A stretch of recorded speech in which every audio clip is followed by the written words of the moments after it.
Hey guys, these are my thoughts and ideas after watching the battle video and some of the other African culture videos and hip hop videos, I guess is what they were.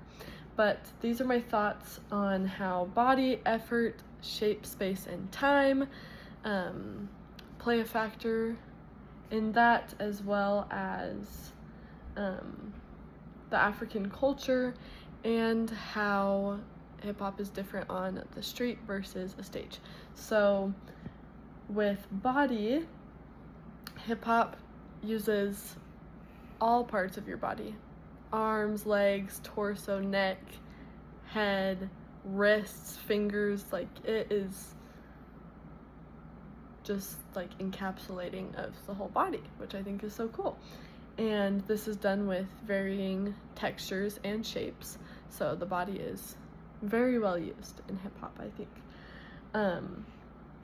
The effort also varies, I think, depending on style, but some of the things that I've noticed is like aggressiveness if you're in like a battle setting, passion, and strength. With shape, I think that there's also variation in all of this, that there are small and simple shapes, or there are complex, grandiose shapes, and it just depends on what you're going for. If that's basically the vibe that you have, if that's the vibe that you're going for, or the effect that you want to have on your audience. Space, I think there's a lot of expanding and shrinking. You don't typically stay at one level. You're going up and down and up and down and front and back. Like, there's a lot of change in the space, and especially in a battle setting, there's a lot of advancing and retreating, especially against your competitor.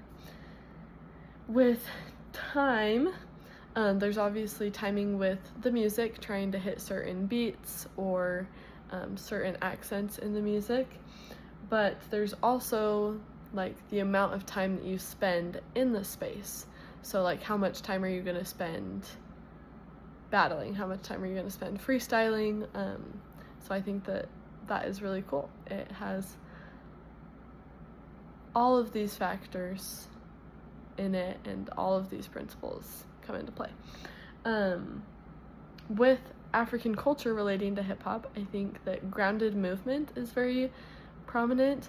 In African culture, their dances, they are very low to the ground and grounded. Same thing in hip hop. I think there are some things that are up high, but lots of the styles of hip hop show that part of African culture. I also think that polyrhythmics are very easy to see, which is isolating different parts of your body at the same time. So like isolating your arms and your legs at the same time, but in different syncopations. So I think that that's something that's very prominent.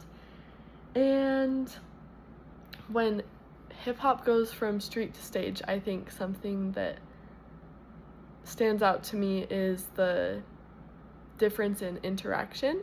So when hip hop dancers are on the street and they're in their community, they're in a circle or a cipher, there's a lot of interaction between dancer and audience. The audience members might even participate in some way, but when you put it onto a stage, that part kind of gets cut off a little bit. It's not typical in a performance that you would see audience members come onto the stage, so that interactiveness gets cut off a little bit. So those are my thoughts.